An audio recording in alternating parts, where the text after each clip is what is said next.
présenter? I'm Neil Plantinga, formerly Cornelius Plantinga Jr.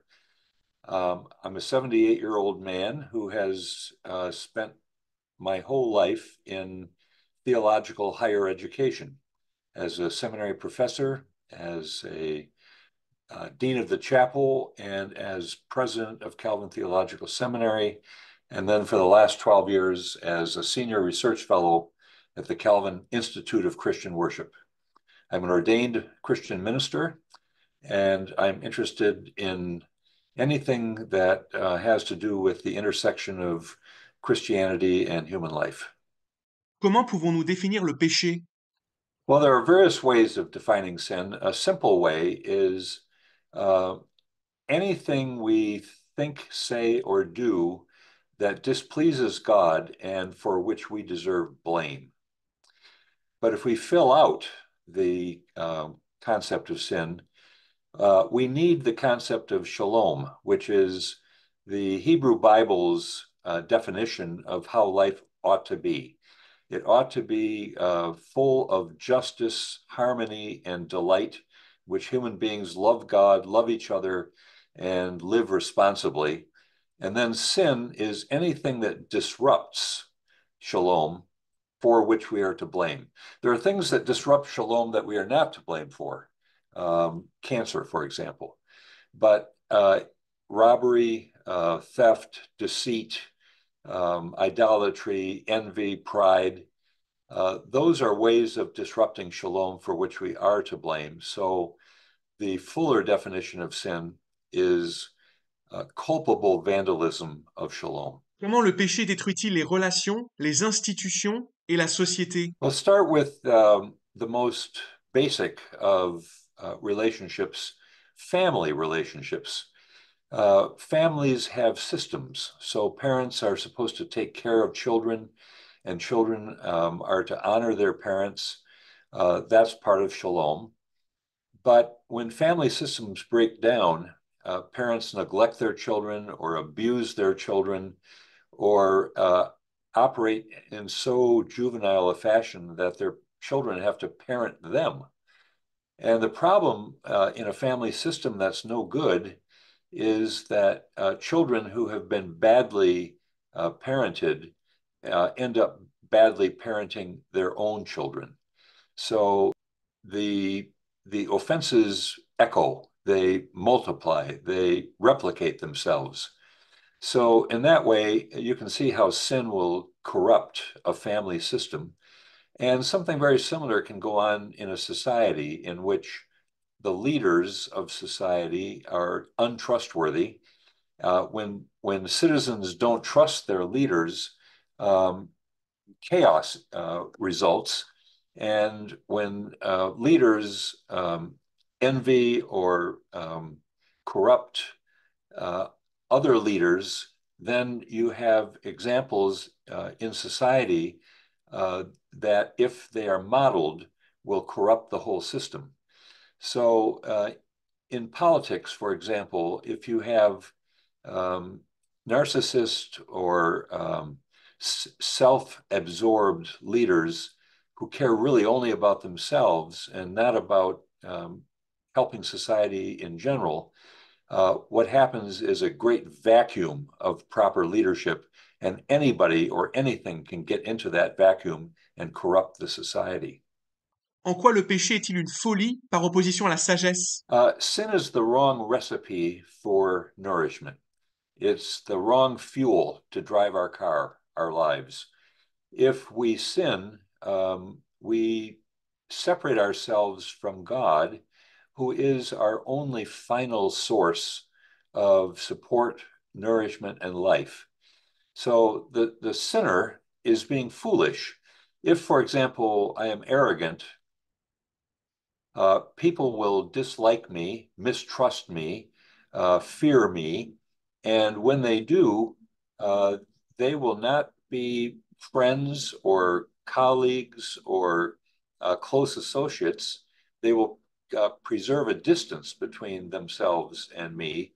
And the result is that by arrogance, I abort the possibility of real fellowship. with others. So sin is foolish because it robs us of life's riches. En quoi le péché est-il lié à l'addiction? It's a little bit complicated, but I think I can simplify it enough.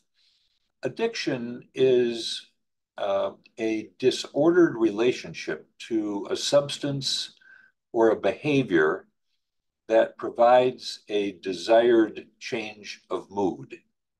The person who drinks, for example, wants the buzz in his temples, the elevation of mood, and will seek it even when seeking it becomes compulsive and damaging. Some sins are addictive.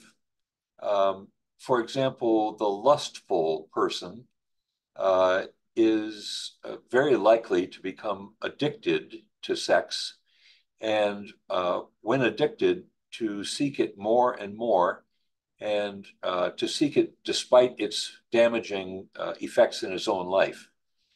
There are some sins that are not particularly addictive. For example, sins that are relatively listless. If I neglect my aged parents, I am sinful, but I can't say that it changes my mood particularly.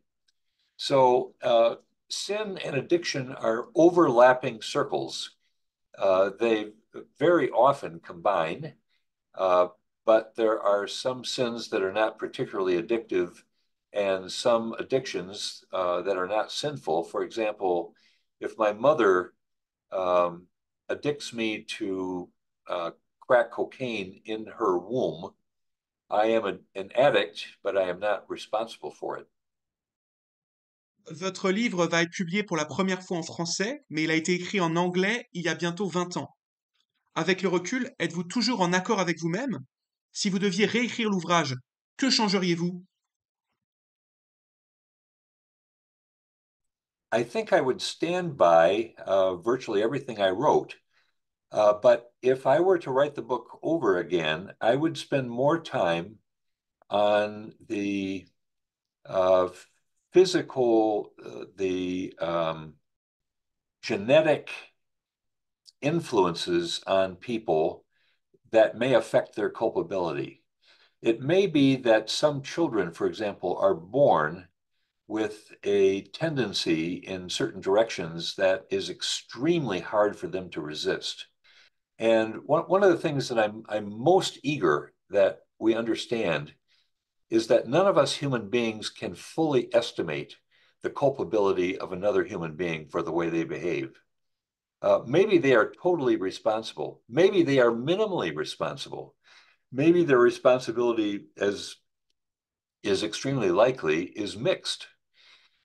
We don't even know in our own case how exactly culpable we are. The mix of environmental influences on us and what I would spend more time on today, genetic and physical influences on us, is very hard to estimate. But, of course, we are not judged by ourselves. We are judged by God, who does know how to read the human heart. Comment pouvons-nous prier pour vous? Well, I'm 78. I've lived a full life. I've had very interesting work. I'm very grateful for all this. So any prayers that join me in my gratitude for my life and my loved ones would be welcome. And there are some tendencies in older age that I battle against, as some of my friends do. Namely, how am I to think about meeting God? I know what the right answer is. The right answer is God is a God of grace, and I am one of God's children. But why am I timid? Why am I a little bit afraid of meeting God? Maybe it's righteous, you know, I'm a God-fearing person. In other words, I understand the numinous presence of God and how God is awesome. But maybe I'm not entirely trusting Jesus's full atoning grace for my sins. I don't know, but I would appreciate prayers in that regard as well.